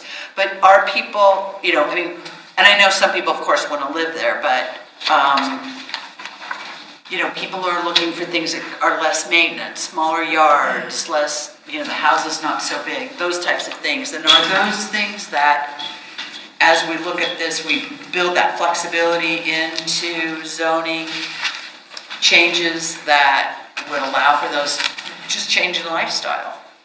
The plan will point toward that, and if we have any involvement in the zoning phase, the zoning should say that. Cluster development should be permitted by right, subject to specified standards. Mixed-use development should be permitted by right, with defined standards for how you do mixed use. When we do a suburban residential zoning district to match the suburban residential on your future land use map, the applicant has a menu of options, which includes standard single-family detached homes, clustered homes, and as those clustered lots get smaller, patio homes, townhomes, permitted by right, subject to standards. And a big part of those standards is the open space and buffering on the property lines, so that if a different character is next door, or single-family detached homes of a larger lot size are next door, they can all be in the same suburban character context. The standards are in the ordinance, it should be permitted by right. Thank you. If somebody wants to do something that's a variation on some of those things, that's where planned development comes in. Planned development should not be the chosen path. Yes, agreed. I just want to back up all the way to the beginning, to the borrowed space idea. I understand that was to set kind of the character of some of these places. How do we kind of straddle the line, especially on the private properties that are providing public or borrowed? I like the scenery, because it's not a space for people to go to. It's kind of a scenery that they get. Between an untenable expectation that, hey, I have a right to be able to have this view because there's not anything built there, versus it going away in the future, but also being an opportunity for places of the city to look for open space and park and say, hey, there's potential opportunity in certain places, but also potential friction in the future as well. Yeah, it's excellent points. One of it is just to appreciate why, especially your planning commission, hear certain things when zoning changes or site plans come up. It's that lost space that they hear the reaction of people who enjoyed that space for so long. So absolutely it could drive acquisition decisions, but it should also drive, if that next door property to a residential neighborhood that's suburban character, if it's commercial property next door and it's in suburban category, that site design should buffer the residential next door or maintain open space on that portion of the site that's closest to the neighboring residential. So when you do the design, you're not losing everything that's been there for years. You're maintaining some of it. Yes, it's somebody else's property. They have the right to develop it, but the design can be done better to blend with the suburban residential next door. And ultimately, we certainly have private property owners that get together and decide, we're gonna buy that property. When the development is in the pipeline, that they're like, okay, we're gonna lose this. Certainly seen property owners band together and acquire a property. Questions? I'd like to talk about the neighborhood conservation zones. When I first saw the map, it was like, what is this? No, I'm not speaking of areas that are historic, have been designated historic, but just other areas, just older neighborhoods. I see this constantly in Denver, where developers come in and They come into these areas one by one, pick them off and redevelop, scrape, pop, what have you. Prices go up because the value goes up to the new structures. They move on to the next neighborhood, they radiate out, more, less desirable areas then become desirable, and then the same thing happens again. What are you intoning when you bring up the neighborhood conservation zones? What are you pushing for, underlyingly pushing for? Yeah, it's as I say, it's probably about sending a signal, and not to say that certain neighborhoods deserve more protection or conservation than others, but when we see a future land use map that has typical R1 zoning on old core neighborhoods, okay, they're going to have the typical setbacks, the typical density limitations, whatever that protects that neighborhood, but is there more? So in some cases, and on the zoning side, this translates into neighborhood conservation districts, and in some cities, we've done 14 of those. It's customized zoning to that neighborhood. I think one of the other discussions at Planning Commission last night was about prevailing setbacks. That's a great example of you can capture that. If there was a prevailing range of setbacks in a neighborhood, let's capture that and maintain that in a certain neighborhood if that's the desire of that neighborhood. And I should mention that too. Usually when we do neighborhood conservation zoning districts, it's based on a neighborhood plan, so we can get into the specifics of that neighborhood. But in some cases, it's things like, which the new urbanism movement was all about, front porches. Just preserving front porches in a particular neighborhood, that you can renovate your house all you want, but the porch can't go away. Is it typically done by overlays versus a special, R1A-2B? It could be done that way. We're not big fans of overlays. We're like, if an area deserves customized zoning, give it a zoning district. Give it its own base zoning. Don't put another layer of zoning on top of it. So you can go a lot of directions with it. It depends on the neighborhood. But we call these out just thinking there's some of the core neighborhoods near downtown. That's kind of a starting point. And we do have, some of the historic neighborhoods in Littleton there. The point, Mark, being when we do the zoning districts, the purpose statements on those sometimes go on for several pages because you're spelling out for legal and zoning purposes, why are we regulating very specific things in some cases? In other cases, no. R1 zoning is fine to take care of that neighborhood. Yeah, half a page.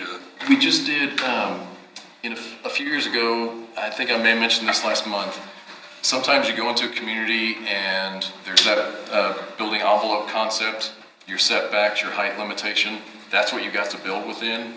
And the existing homes are nowhere near filling that envelope. And then somebody scrapes a house and builds what's permitted by right, the height and the depth, and people go crazy. So what we did in one case was in a community that wasn't to the point of scrapes, tear downs, just add-ons, was you could only add on to the rear.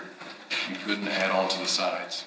And it was all about maintaining that side separation and the visual from the street side. So part of this, the policy decision is how regulatory do you want to be? I mean, this is getting into some specific things about how you can add onto a house on a property or things like that. But it was in response to people seeing how some homes had expanded sideways, and they said, okay, we're okay with homes expanding, let's go back instead of sideways and lose some of that openness between homes. I think one of the big heavy lifts with this is it will be getting deep into those zoning decisions, specifically within our neighborhoods, because I believe at this point that within cities, the areas that are at the greatest risk are the neighborhoods. They're literally being attacked. They are being attacked by commercialism. They're being attacked by people coming in and buying houses and doing things that they are legally allowed to do now, and ruining neighborhoods, upsetting neighbors. And when you have smaller communities like Littleton will always be a smaller community with 13.5 square miles. We're not going to build 300 feet high. So we will always be that. Our neighborhoods will always be that real heartbeat of the community. And using whatever tools we have available to be able to protect from that kind of invasion that's happening. And you can see it happening. You go look at Observatory Park neighborhood in Denver. I mean, it's destroyed. And so those are the types of things I think are going to be the really super heavy lifting in terms of being able to get deep into these neighborhoods and say, okay, these 5 blocks get a different type of treatment because they are different. So I like the information you're sharing with us. It's kind of making me think different. Well, and just to be specific, on the downtown definition, it's obviously part of downtown now. Neighborhood conservation across the street. Those edges need to be on your future land use map. So when you have those zoning debates and decisions, there's some basis to start from. Yeah. Absolutely. Any other questions or comments? Ooh, you got off easy. Just one question. Oh, here we go. Too bad. He's going home soon. I got my hand up. Somebody should give you a little bit of history of what happened when the downtown area was designated, the entire non-consensual, thrown it in. It was a hell of a fight. You'll learn a lot about Littleton if you get a little history about that whole 4-year process or what have you, and what was the result. It might affect what you're maybe advocating for regulation elsewhere in the city today.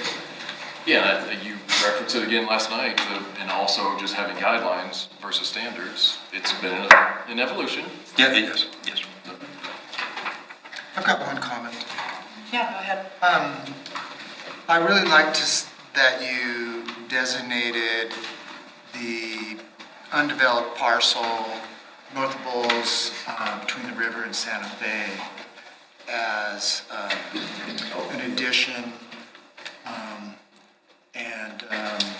You had on one map where you're just showing it as a unique color, I guess, because it's showing as like a tan, undeveloped, I guess, areas for discussion, future land use.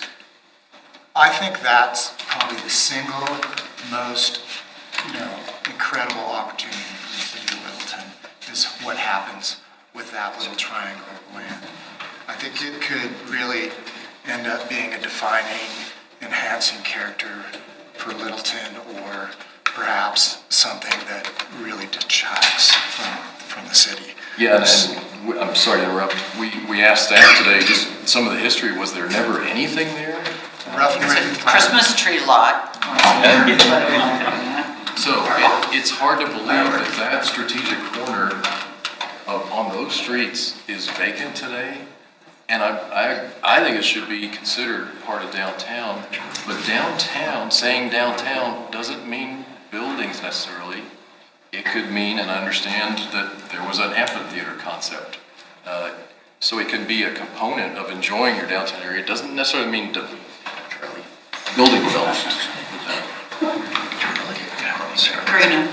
I'm looking forward to your thoughts or investigation along Littleton Boulevard, because that played a very central role to the history of Littleton.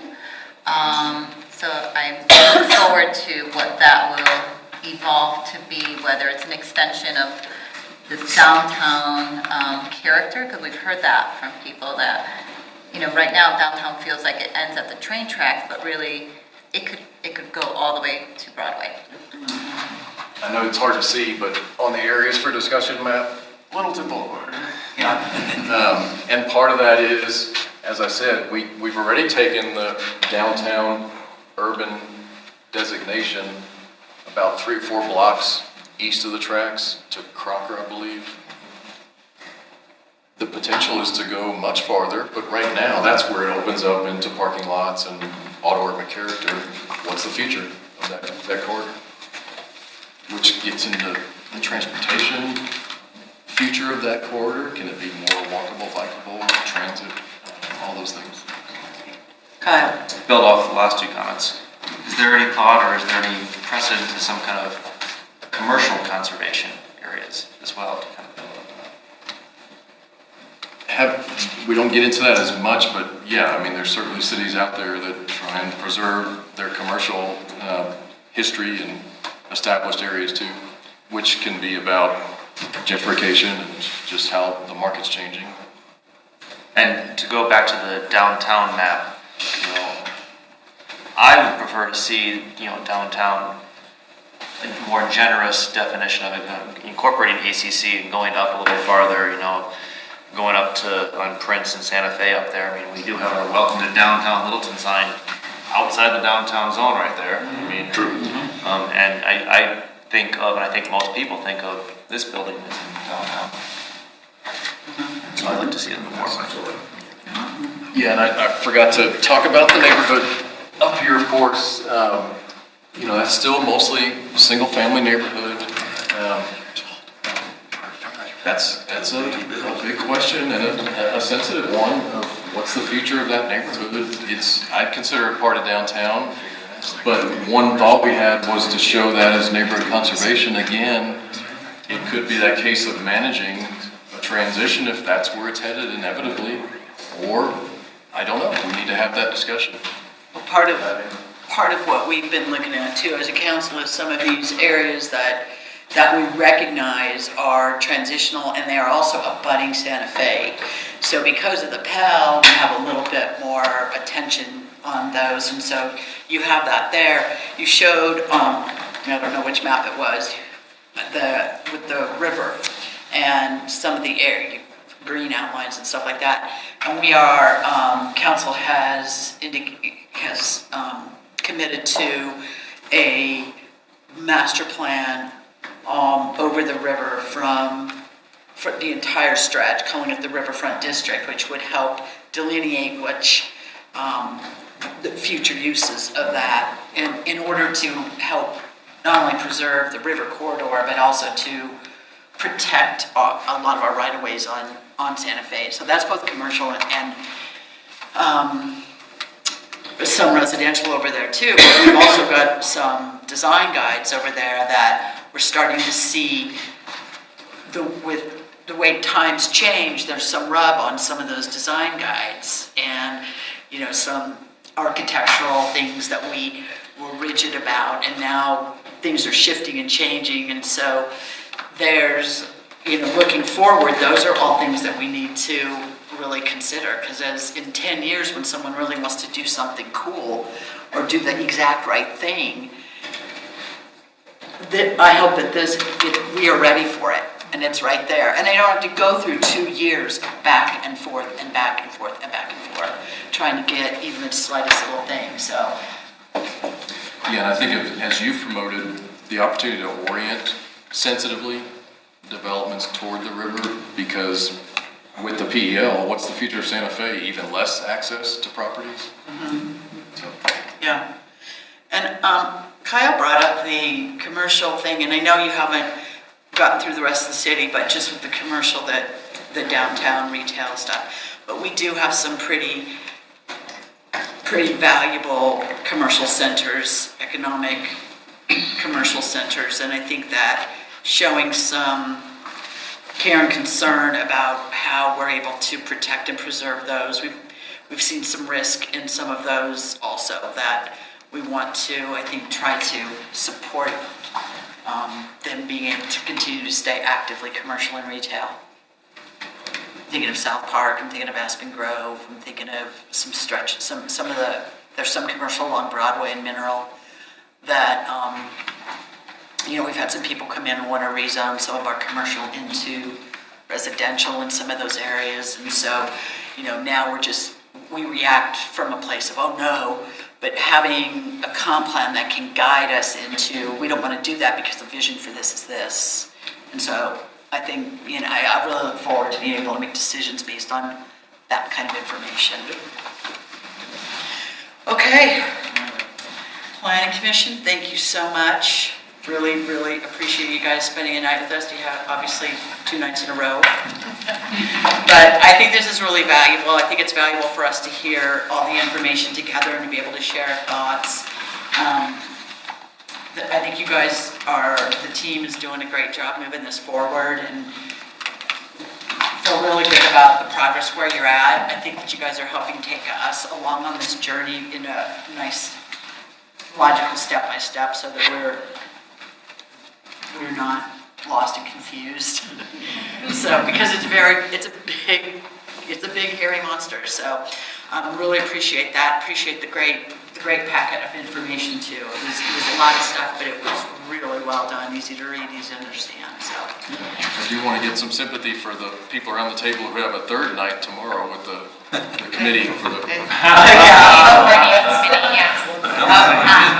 And as you continue to digest all of that, because it is a lot of dense information, if you have other thoughts or feedback, we want to hear it all. So please send that directly to me, and I'll make sure that I share that with the team, and we'll keep chipping away at this. We'll look forward to it. So we're not together in May next month. We're back together in June, and that's where we hope to have this very draft future land use and character map.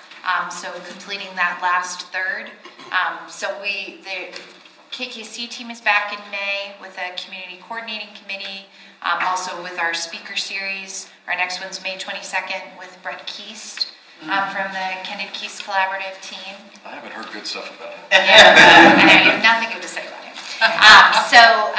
We look forward to kind of having that continued conversation. So please, as you do digest it, we would love to have that feedback. So thank you very much. Thank you. Thank you so much. All right, we'll take a 10-minute break.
based on the earlier $500 million number, if we did paving for pizza every day, it would take us 274 years to get there. That's what we just figured out while we were sitting over there. That's long-term planning. It is. Yeah. Okay, I think we're probably ready. We're back out of recess, and our next item agenda is kind of an informational share on the Reynolds Landing Park improvements. This has been a project that has been going on for quite a number of years, and it was actually we've done it in 2 phases, and so this I think we'll be talking about what the phase 3, which is more of the river work, is. So, Keith, lead that. Keith Reister, Public Works Director. Laura Krager from Urban Drainage and Flood Control is here to join me, and she's really going to do most of the work tonight. So there's some slides in your packet, which are background slides, and we decided after some consultation to actually add one with more pictures. I had better pictures. Yeah, way better pictures than me. So as the mayor said, our goal is to, share an update. There's no decision making that y'all need tonight or anything like that. Our goal is just to share how we got here, the history of the work along the river and in the river, and where it's going in the future, and what role Littleton plays in that partnership, which has gotten us to this point. So that's really our objective for tonight, and to set the table for, as we think about future investments through the budget process, what does that look like for us? How does that affect open space, just kind of in general? So that's what we're here to do. And also, I think council probably knows this, but I want to also share that Urban Drainage and Flood Control District has been a major funding partner with us on nearly all the work we've done along the river, not only just in Littleton, but also into Inglewood and Sheridan. So through the Arapahoe County Open Space Fund, Laura also sits on the South Platte Working Group Board, and so has been integral from the beginning in terms of working with the communities and helping to fund these projects. I stand up. Yes. I have a lot of energy. And I have a lot of energy for 2 reasons. One, because I love the South Platte River, and I love figuring out how we can optimize it, especially through Arapahoe County. Mayor Brinkman knows that I'm partial to Arapahoe County versus the other parts of the river, because you guys are fantastic to work with. And the other reason why you should be excited is because typically if I come talk to you, it's because I'm bringing some money with me. And it's really about leveraging our dollars together, right? And that's really what I want you to come away with. We're going to talk maybe at the end of this about some bigger numbers, but there's a lot of partners that really can come together to help us really maximize the use of our river and help our communities out, which is, I know, what you're really about. So the South Platte Working Group, I wanted to touch on that a little bit. Does anybody want to know anything more about the district? 7G, yay, that passed. We're very excited. That put about a little over $4 million this year into the South Platte River, so we're continuing to increase that. So that's some serious dollars that we get to bring to the table. But we're a regional flood control district, partner with 40 other local governments and counties across the district to protect people, property, and the environment. Pretty simple. Yes, and Mayor Brinkman sits on our board. The South Platte Working Group got together in the second round about in 2012 with the goals of how do we increase and enhance recreation, how do we protect and preserve the natural life along the river, as well as how do we encourage educational and interpretive opportunities along the river, and how do we make it as an economic boost for our communities. And that was the focus. A large charrette was done in this room during the 2013 floods is when that started. So several of us had to leave because we were dealing with emergencies. But there was a lot of great ideas that were shared and put together, and that involved community leaders as well as the development community special districts. And the charrette plan is published and out on the Arapahoe County website. We, from that plan, pulled out 4 projects that we could leverage Arapahoe County open space, put $8 million to the working group to say, we wanted this money leveraged at least, twofold. And so that's what the rest of us came to the table to figure out, well, how do we want to spend that money? And we did that with 4 projects along the South Platte. So I can't do a thing with the screen, I just remembered that. You can see the dam, and then you can see the Cooley Lakes and the reservoirs in South Platte Park, and work our way up.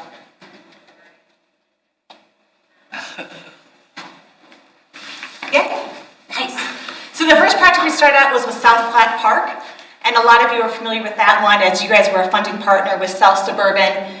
CWCB, the Colorado Water Conservation Board, participated as well, and Trout Unlimited. So we're really looking at how could we enhance the natural value in the South Platte. The impacts from the dam had caused a lot of devastation really to the river because of the change in flows. So what we needed to do was how do we prepare and adjust the river for that flow change, which really meant going from a very wide, shallow channel to narrowing it up so we could get that depth and water quality improvement in the channel. So you can see that's an example of the same area, how we're able to get that riparian bench and that stronger channel through the park.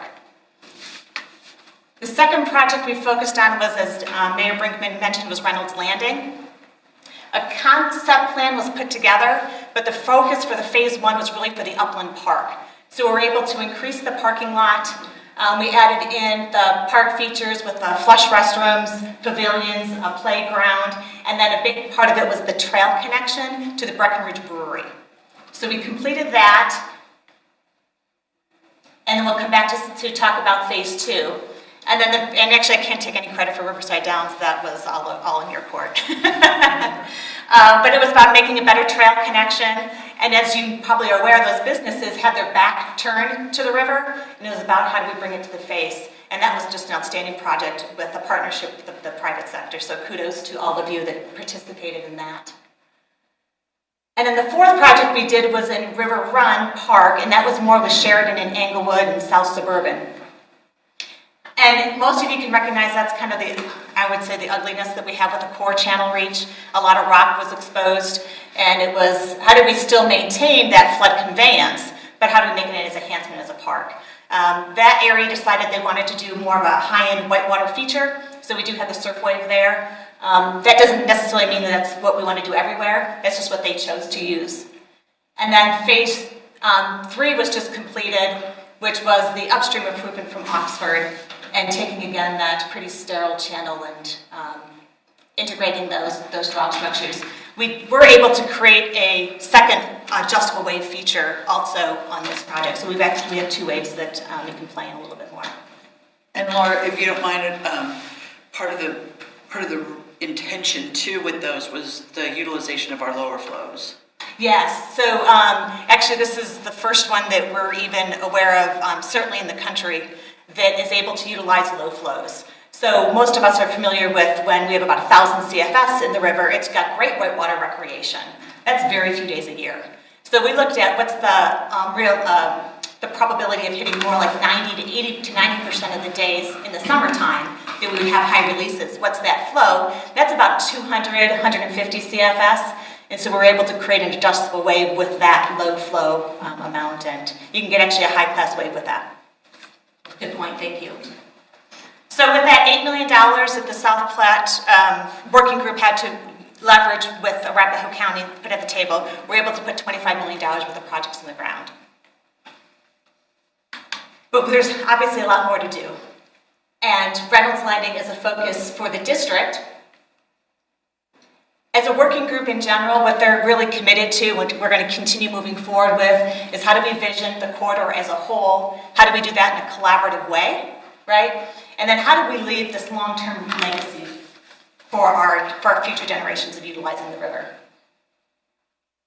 So this is the concept plan that was done with the original design for Reynolds Landing. And as you can see, we were able to put the extended parking lot in, the trail connection in the park. And that gray area in the middle is the Saperchi property.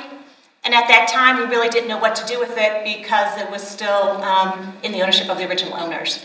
Now that has transferred, and that's an opportunity that we can look at with this next phase. And also, our focus is on the actual improvements. If you're familiar out there, there's 3 drop structures.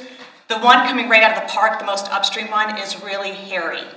And that's a public safety issue that the district's really concerned about. So our focus is on how do we restructure these drop structures, and what do you as a community want out of this area? And these are some boards, and they're over here as well, that we've gone out to the public with.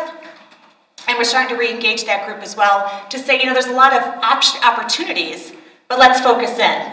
Because what you don't want is competing.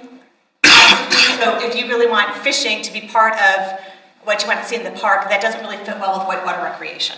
So we had to kind of make some decisions of how we want to utilize the river. And is it, do we want passive floating? One of the concerns that South Platte Park has always had is, you've got a lot of floaters going through there, but we really want to keep that more of as a natural area. So maybe we can move more of that floating down where there's grade and make a loop through Reynolds Landing. So there's lots of ideas out there. That's what we're just starting right now with this next phase, is how do we shape those into a project that really meets the needs of the community. What we do know is we want to engage people with the water. We want to fix the public safety issue with the drop structures, and how do we connect the park and the river together? Because right now, you could be at the park and not even know the river's right there. So those are some of the focuses that we want to put on there. And then I wanted to leave you with this slide, because we're going to talk some big dollar amounts, right? Potentially, there's a wide range, $8 to $12 million that we could be spending. When we did River Run in 2012, $14 million sounded like a lot of money, and there wasn't that much that was going to start with that seed. But by the end of the day, we got that amount. This is all the different colored funding partners. And I broke it down into this graphic because the blue is local government money that came, the orange is special district money, and the gray is the amount of grants that we were able to support. So again, there's a lot that can be done in Reynolds Landing. I think we have a really good process and an excellent team on board to be able to provide that. And then the next phase is going to be how do we fund those improvements. Does the money basically come from the feds? No federal money was put into this project. Where does it all come from? So Arapahoe County Open Space was the big blue, the district's the other big orange. And then shareback money that was from Open Space to Sheridan and Englewood. We were also able to secure a large project grant from Arapahoe County. And then the Water Conservation Board, GOCO, CWCE, Fish and Wildlife Resource Fund came to the table, and South Suburban. So it's all Colorado money? All Colorado money, yeah. Thank you. Federal money, it scares me, to be quite honest. It has to have a pretty big ticket if we want to go that route. What about private? We have not pursued that, and completely open to if there's ideas to try to investigate that. So Council, you can kind of relate back when we were working on the priority, open space priority, and how we were talking about the funding and how by looking at the amount of money we have, the amount of money that's coming in, what the different projects are, and how we can leverage. So it is in these projects where you get the greatest leverage. We are not getting the leverage in some of the other projects that we're putting a lot of money into. And there's other opportunities too that we can pursue. But you notice how many of the Arapahoe County open space grants, so they're the money beyond the $1 million share back we get, are used to help afford these types of things. And I also believe that they're going to put more money towards the working groups again with this next round. So that's even different than their grant program. Good. Yeah. The one thing that we have found why River Run Park was so successful is it had a lot of components to it. So if you're just doing a water project, you're limited to your funding partners. But when you've got potentially what we can do with the Saperchi property and some nature play engaged with the river, that's when you really can bring more partners to the table. And I think that's what Reynolds Landing offers that other projects don't. How far does your group go north, I guess? Will you go all the way out to? The district? Yes. We go all the way up to Brighton, 160. Okay, yeah. Yeah. Okay. So we manage the 41 miles of the river. Gotcha. And are you at all involved in the camping and the homelessness along the river? Oh, yes. Yeah, I mean, I imagine yeah. How much of your budget goes to managing that? So I can just tell you 2 big cleanups that we did last year cost us $100,000. Yeah, and those were just 2 camps. Those were mostly out east, weren't they? One was Englewood, actually, at Dartmouth area, and then the other one was at Long Sand Creek on the river. What we find to be our best defense, I don't know if that's the right word, is access and activating use. So we can have space that people are at, that's where the camps aren't going to establish, and that it's high visibility. And so that's the thing that you really want to be focusing in on, that Reynolds Landing can also provide. You don't want to hide in spaces. All right. Thanks, Laura. So removing the bushes and stuff, because when you go along the Murray Carter Trail and stuff, there's all kinds of hiding spaces. Yeah, and you're in a better position being this far south. Typically, what we find is they don't want to go too far from the services in Denver. So I think in general, Littleton's a little bit more secure than most for the short term. We do have an issue, we do have camping out there, we do have the problem, but we also, I think, have been very proactive in engaging the rangers. We've got good patrols, the activity of the park, the fact that the trail goes through and is constantly used by commuters day and night. So those types of things. And I think there's also been a real commitment by the community that lives along that area to keep a real watchful eye. But it's inevitable. We're just very blessed that we don't have the problem that is upstream for sure, or downstream for certain. Question, so was it several years ago, remember when all that mesh got torn up that was just laid down? That was from the flood, the water. Was it 13? Was it that long ago? Jeez. Yeah, actually, it was 2015 when we had the high releases for several months. Who paid for that then? Was that part of a maintenance plan, or how did that get replaced? So actually, Littleton and the district, urban drainage, came to the table to. So then as far as maintenance, where's that, how's that happening? Sure, so we have, based off of your request each year, we will maintain all the structures in the river and provide the debris cleanup, vegetation reestablishment, the structures, as long as we have funding. But that's part of our annual program. Okay, cool. And that what Jerry's talking about, there was an unusually strong winter, so there was an enormous runoff, and then that got coupled with an unusually strong wet spring. We had flows in the river of 1,800 consistently, and we had just planted. We had just done the second phase, I think, of the river restoration. So we had just planted all these rabbit bush and all this other stuff to secure the banks, meshed it down, had the smaller gravel, and it just all went down and landed in Englewood. They go, come get your rocks. Yeah. It was, yeah. Has Chatfield started to fill? Are they? They are close. I think they have to hit a June date deadline for their improvements, which I heard today. I think they're on track to do, and then they can start holding. Okay. But the work that has been done, that restoration work that has been done, it has been now established for how many years now? Gosh, we've had 2 growing seasons now in the whole thing. And that first phase that had the establishment in place actually was able to withstand the high flows. Yes. Because it could be it's the right water path. Yeah. So it's working, and it's working well. And I will tell you just when you go down there and you see the activity, the mammals and the birds and how it's just restored so quickly. But it's rooted in, because this year we don't want it washing out. No, it's probably in its third summer.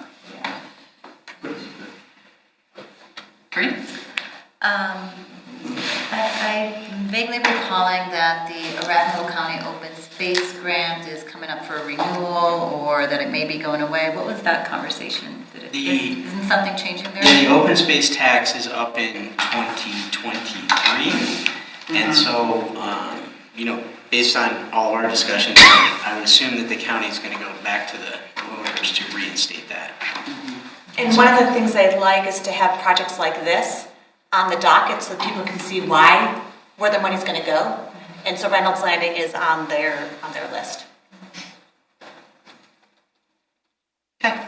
Great. Any other questions? Oh, that's great. Excellent. Thanks. Thank you for your time today. Thank you. Thanks, Laura. With that, I appreciate all of you and your support today. We had a great event in Littleton today with Domino's Pizza. So it went great. We had over 200 folks out there. The kids from Macintosh Academy actually wrote a song and a cheer, which they were standing right next to our guys on the roller, and I reminded them that this would probably be the only time in their career that they had a standing ovation while they were paving. And so ironically, after we cleaned everything up, I was there and the crew was there, and that was it. And you could have heard a pin drop in that neighborhood. So now we're back to real life. So, but you know, it was a great chance for us to tell a great story. And as a side story, so the firm, the marketing firm that does this for Domino's is based north of us in the Longmont area, Boulder Longmont area, Gun Barrel. And their creative staff has never actually seen their product in the field. And we are, you know, state 28, 29, 30, somewhere in there. And so they came down today to see it in person. And the individual who was the original idea creator for this entire marketing campaign was here today. And his mom was here. And we were like, why is that? Because he grew up 3 blocks from South Houston wearing surf. What's his last name? I can't remember, sorry. I'll have to get it to you, but it was it was great to see that connection as well, loop all the way back to us here. So, you know, it was a fun day. It was a great chance to, you know, celebrate our team and celebrate a local, you know, public-private partnership and, you know, just kind of do some great things for the community. So, thanks for your support on that. And the Domino's folks reported that this was the best one that they've had. It was the turnout. I think they were surprised by how amazing it was. Staff did an incredible job too. Repeat. Incredible job. It was fun. Excellent. We're trying to get Debbie the steamroller, but she didn't want to go on. I got chicken. She wanted the big one. We only had the pony. There were a whole bunch of She kids wanted the big standing one. around. I didn't want that headline. Bad PO. Yeah, he brought the small one. I wanted the big one. All right, we're adjourned. All right.